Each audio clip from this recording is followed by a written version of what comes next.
Horoscopul săptămânii 11 până pe 17 iulie 2022 se bazează pe următoarele aspecte astrale. Trigonul dintre Venus și Saturn retrograd pe 11 iulie. Între 11 și 13 iulie, Soarele are un sextil cu Uranus. Avem și luna plină din 13 iulie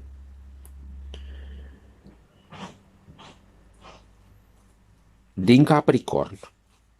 Avem și opoziția Soare-Lună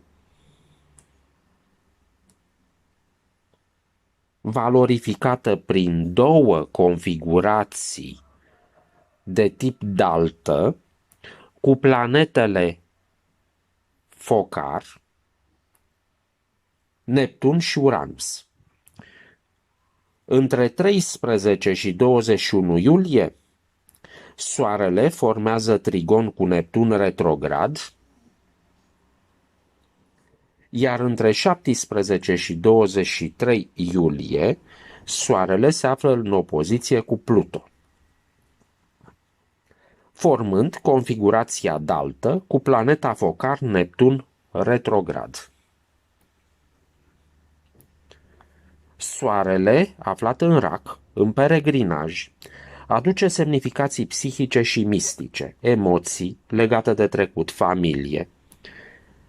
Pentru un domeniu de viață specific, fiecărei zodii, riscuri de capricii, emoții, renunțare la rațiune și control. Între 11 și 13 iulie, Soarele este în sextil cu Uranus.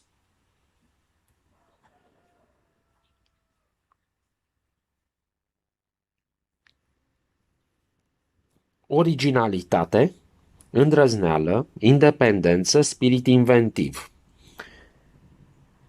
Relațiile pentru bărbați, tensionate, pentru femei, romantice.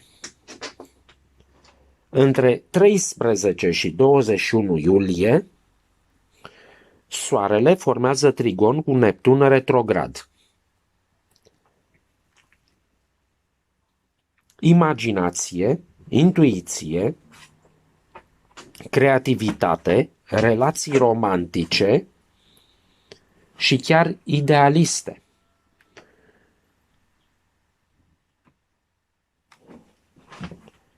Între 17 și 23 iulie, Soarele în opoziție cu Pluto generează conflicte între conștiința morală și impulsurile cele mai primitive. Tensiuni, culpabilitate apar din această situație. Relațiile sunt tensionate.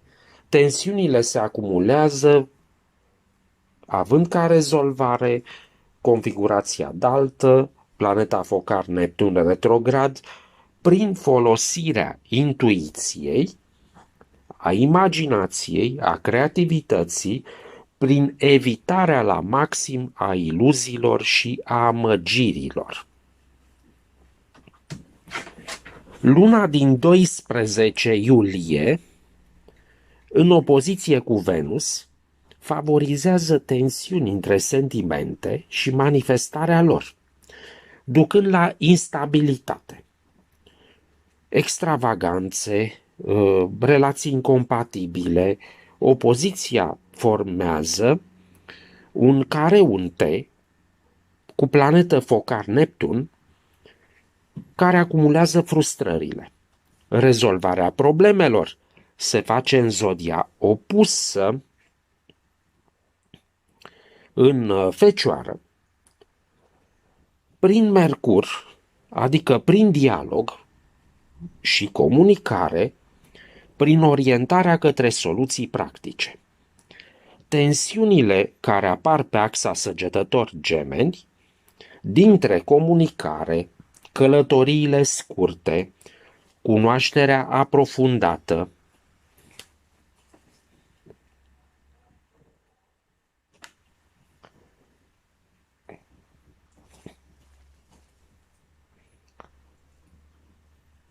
pot fi rezolvate în vărsător prin Saturn, care este focarul până la urmă al configurației daltă, prin organizare, seriozitate și perseverență.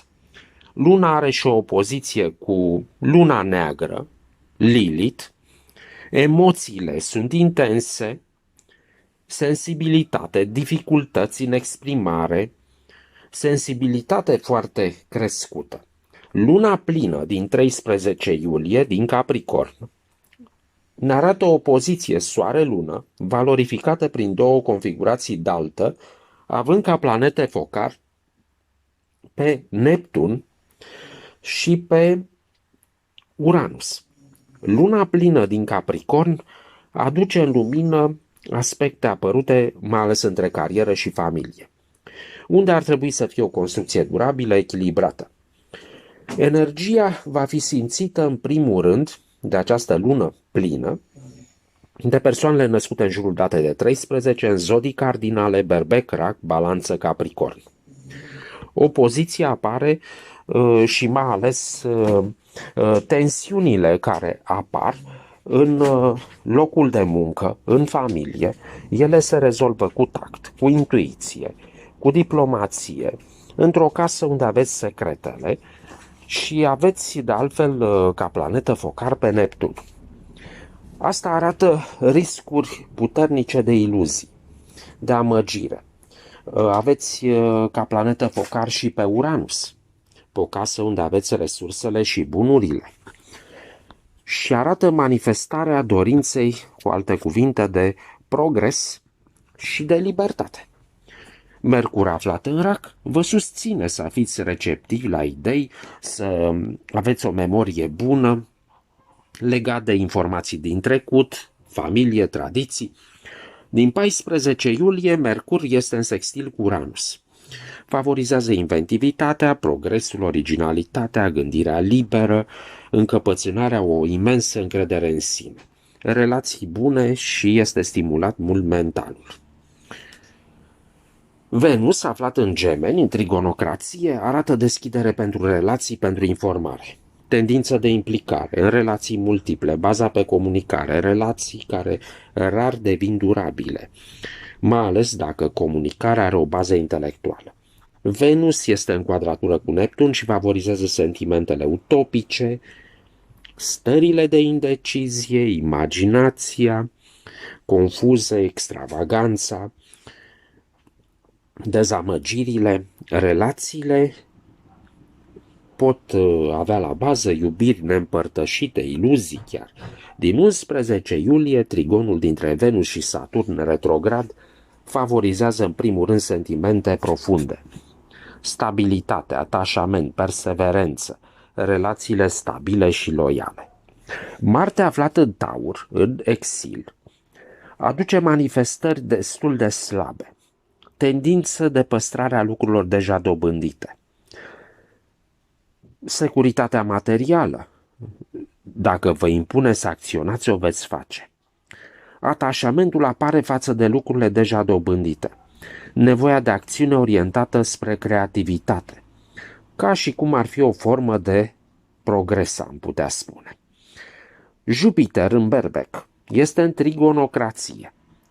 Susține expansiunea, inițiativa, încrederea în sine, în propriile resurse, afirmarea talentului și chiar folosirea propriilor resurse care depind de voi înșivă. Saturn este mers aparent retrograd în Vărsător până prin 26 octombrie. Acesta arată drumul de urmat. Lecții dure, responsabilizare, acționarea karmei. Se culege rodul a ceea ce s-a însămânțat. Din 11 iulie se formează un trigon dintre Venus și Saturn retrograd.